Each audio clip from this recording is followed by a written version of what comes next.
Hi everyone, എല്ലാവർക്കും പുതിയൊരു വീഡിയോയിലേക്ക് വീണ്ടും സ്വാഗതം. നമ്മൾ ഇന്നത്തെ റെസിപ്പി മട്ടൺ ബിരിയാണിയാണ്. വളരെ എളുപ്പത്തിൽ കുക്കറിൽ ഉണ്ടാക്കാൻ പറ്റിയൊരു റെസിപ്പിയാണ് ഷെയർ ചെയ്യുന്നത്. അപ്പോൾ മസാലയും ചോറും ഒക്കെ കുക്കറിലാണ് നമ്മൾ ഉണ്ടാക്കുന്നത്. ദം ചെയ്യാത്തൊരു മട്ടൺ ബിരിയാണിയാണ് കേട്ടോ. അപ്പോൾ മട്ടൺ ബിരിയാണി ഉണ്ടാക്കാനായിട്ട് നമുക്ക് മട്ടൺ വേണം. ഒരു 1/2 കിലോ അതിന് മേലെയായിട്ട് മട്ടൺ എടുത്തിട്ടുണ്ട്. പിന്നെ 2 സവാള അരിഞ്ഞെടുത്തിട്ടുണ്ട്. 3 സവാളയാണ് കേട്ടോ. 2 തക്കാളി അരിഞ്ഞെടുത്തിട്ടുണ്ട്. അതേപോലെ ഇഞ്ചി, വെളുത്തുള്ളി, പച്ചമുളക് ചതച്ചെടുത്തിട്ടുണ്ട്. ഇനി നമുക്ക് ഗ്യാസ് ഓൺ ചെയ്ത് കുക്കർ അടുപ്പിൽ വെക്കാം. കുക്കർ ഒന്ന് ചൂടായി വരുമ്പോൾ ആവശ്യത്തിന് ഓയിൽ ഒഴിക്കാം. വെളിച്ചെണ്ണ ഇഷ്ടമുള്ളവരാണെങ്കിൽ വെളിച്ചെണ്ണ ചേർക്കാം. നമ്മളിവിടെ ഓയിലാണ് യൂസ് ചെയ്യുന്നത്. ഓയിലൊന്ന് ചൂടായി വരുമ്പോൾ നമ്മൾ അരിഞ്ഞു വെച്ച സവാളയിൽ നിന്ന് ഒരു കൈപ്പിടി സവാള എടുത്തിട്ട് ഇതേപോലെ ഞരടി ഓയിലേക്ക് ഇട്ട് കൊടുക്കുക. ജസ്റ്റ് ഒന്ന് ഗാർണിഷിങ്ങിന് വേണ്ടി നമ്മൾ പൊരിച്ച് കോരി എടുക്കുന്നതാണ് കേട്ടോ. ചോറിലേക്ക് ഇടാൻ നമ്മൾ ബിസ്ത എന്ന് പറയില്ലേ. അപ്പോൾ ഒന്ന് ഗോൾഡൻ ബ്രൗൺ ആകുന്നത് വരെ വെയിറ്റ് ചെയ്യുക. കുറച്ച് സമയം എടുക്കും. അപ്പോൾ കുറച്ച് കാഷ്യൂ അതിലിട്ടിട്ട് പൊരിച്ച് കോരി എടുക്കുന്നുണ്ട്.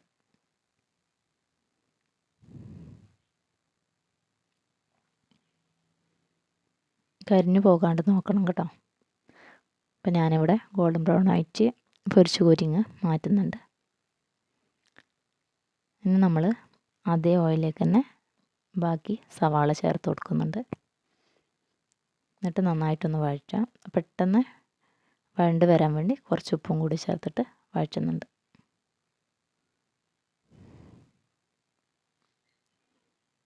ഇനി നമുക്ക് ഇഞ്ചി, വെളുത്തുള്ളി, പച്ചമുളക് പേസ്റ്റ് അങ്ങ് ചേർത്ത് കൊടുക്കാം.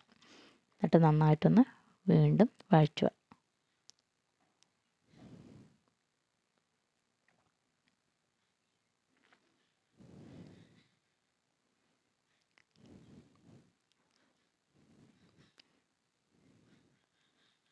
അപ്പോൾ നന്നായി വഴണ്ട് വന്നിട്ടുണ്ട്. ഇനി നമുക്ക് പൊടികൾ ചേർത്ത് കൊടുക്കാം.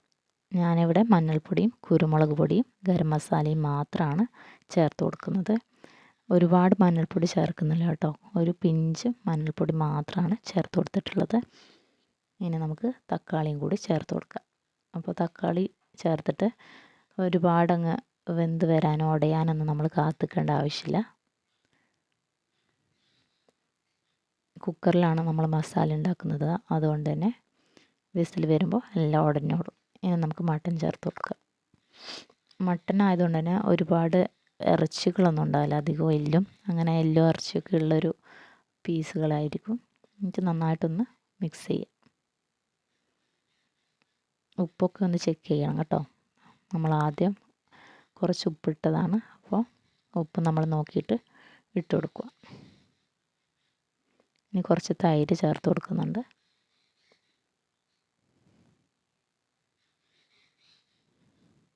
കുറച്ച് കരിവേപ്പിലയും ചേർത്തിട്ട് നന്നായിട്ട് വീണ്ടും മിക്സ് ചെയ്യുക.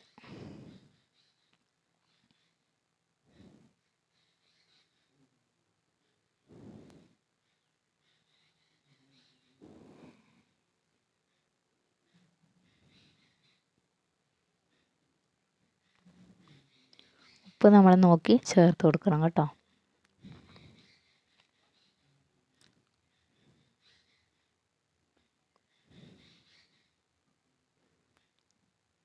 നന്നായിട്ടൊന്ന് മിക്സ് ചെയ്തിട്ട് നമുക്ക് കുക്കർ അടച്ച് വെച്ചിട്ട് മട്ടൺ ഒന്ന് വേവിച്ചെടുക്കണം.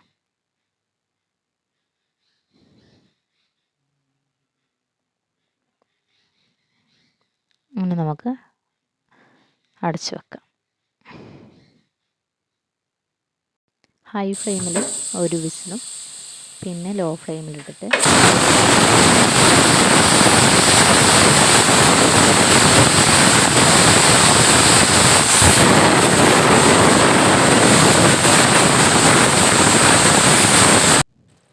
കണ്ടില്ലേ. അപ്പോൾ അടിയൊന്നും പിടിച്ചിട്ടില്ല. മട്ടൻ നന്നായി വെന്തിട്ടുണ്ട്. വെള്ളമൊക്കെ ഇറങ്ങി വന്നിട്ടുണ്ട്. ഇനി നമ്മൾ വേറൊരു പാനിലേക്ക് ഇത് മാറ്റുകയാണ് ചെയ്യുന്നത്. കാരണം നമുക്ക് ഈ കുക്കറിൽ തന്നെയാണ് നമ്മൾ ചോറുണ്ടാക്കുന്നത്. എന്നിട്ട് ഈ വെള്ളമൊക്കെ ഒന്ന് വറ്റിച്ചെടുക്കണം. അപ്പോൾ കുറച്ച് മസാലേൻ്റെ ഒരു കമ്മി തോന്നിയുകൊണ്ട് ഞാൻ കുറച്ച് ഗരം മസാലയും കുറച്ച് കുരുമുളകും ഞാൻ ഇട്ട് കൊടുത്തിട്ടുണ്ട് കേട്ടോ. അപ്പോൾ അത് വീഡിയോയിൽ കാണില്ല. ഇനി അടച്ച് വെച്ചിട്ട് ഹൈ ഫ്ലെയിമിലൊന്ന് വെള്ളം വറ്റിച്ചെടുക്കുക.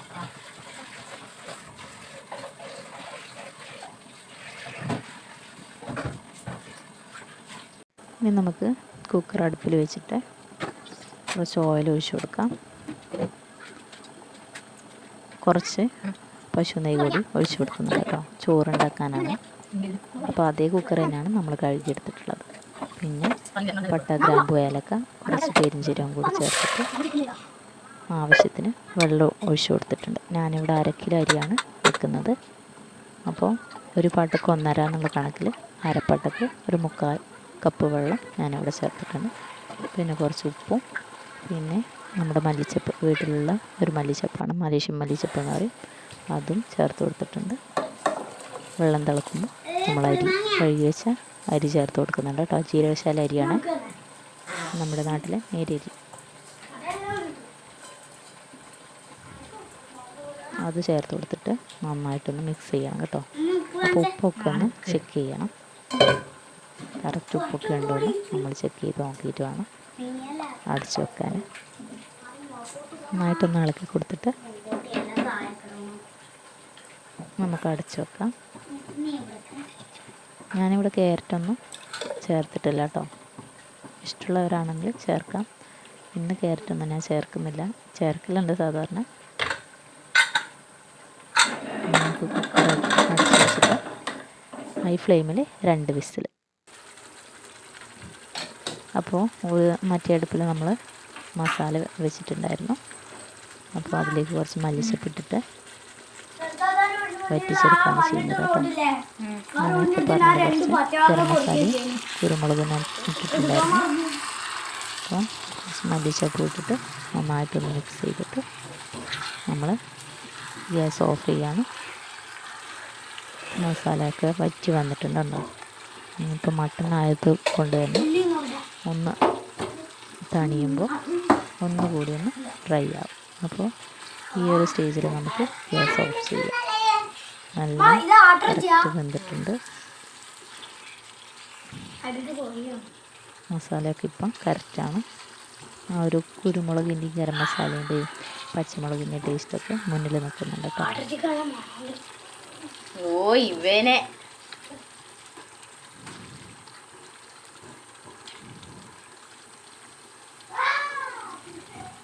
അപ്പോൾ നമ്മളെ മസാല ഇവിടെ റെഡിയായി. അപ്പോൾ 2 വിസിലൊക്കെ വന്നിട്ട് ഗ്യാസ് ഓഫ് ആക്കിയതാണ്. കുറച്ച് സമയം നമ്മളിന് വെയിറ്റ് ചെയ്തിട്ടുണ്ടായിരുന്നു. പ്രഷറൊക്കെ കളഞ്ഞിട്ട് കുക്കറിൻ്റെ അടപ്പൊന്ന് തുറന്നു നോക്കാം. കണ്ടില്ലേ, നമ്മളെ ചോറ് നല്ല അടിപൊളിയായിട്ട് വന്നിട്ടുണ്ട് കേട്ടോ. അടിയൊന്നും പിടിച്ചിട്ടില്ല. അങ്ങനെ നമ്മൾ ആ പൊരിച്ച് കോരി വെച്ച ഉള്ളിയും അണ്ടിപ്പരിപ്പൊക്കെ ഇതിലേക്ക് ചേർത്തിട്ടുണ്ട്. മല്ലിച്ചപ്പൊക്കെ ചേർക്കാം കേട്ടോ. ഞാൻ ഇപ്പോൾ ഒന്നും ചേർക്കുന്നില്ല. ജസ്റ്റ് ആ ഉള്ളിയും അണ്ടിപ്പരിപ്പും മാത്രമേ ചേർത്തിട്ടുള്ളൂ. നമ്മളെ മസാല ഉണ്ട് കറക്റ്റ് സ്റ്റേജിൽ തന്നെയാണ് നമ്മൾ ഓഫ് ചെയ്തത്. അപ്പോൾ ഡ്രൈ ആയി വന്നിട്ടുണ്ട്.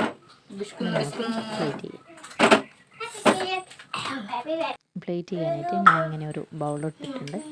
അതിലേക്ക് കുറച്ച് ഉള്ളി പൊരിച്ചത്, കുറച്ച് കാഷ്യൂ ഇട്ടിട്ടുണ്ട്. ജസ്റ്റ് ഒരു ഭംഗിക്ക് വേണ്ടി മാത്രമാണ് കേട്ടോ. അപ്പോൾ ഈ വിളമ്പാനൊക്കെ അറിയാത്തവരാണെങ്കിൽ ഇങ്ങനെ പ്ലേറ്റ് ചെയ്യുന്നതായിരിക്കും നല്ലത് കേട്ടോ. ആരൊക്കെ വിരുന്നുകാരൊക്കെ വരുമ്പോൾ ഇങ്ങനെ പ്ലേറ്റ് ചെയ്താൽ നല്ല രസമുണ്ടാവും. അപ്പോൾ കുറച്ച് മസാല ഇട്ടിട്ടുണ്ട്, പീസും മസാലയൊക്കെ ആയിട്ട് ഇട്ടിട്ടുണ്ട്. ഇനി നമുക്ക് ചോറങ്ങ് അതിൻ്റെ മേലെയായിട്ട് ഇട്ട് കൊടുക്കുക. ചോറിട്ടിട്ട് നന്നായിട്ടൊന്ന് പ്രസ് ചെയ്ത് കൊടുക്കുക. സ്പാച്ചിൽ വെച്ചിട്ട് തന്നെ നന്നായിട്ടൊന്ന് പ്രസ് ചെയ്ത് കൊടുക്കുക. നന്നായിട്ടൊന്ന് അമർത്തി കൊടുക്കണം കേട്ടോ.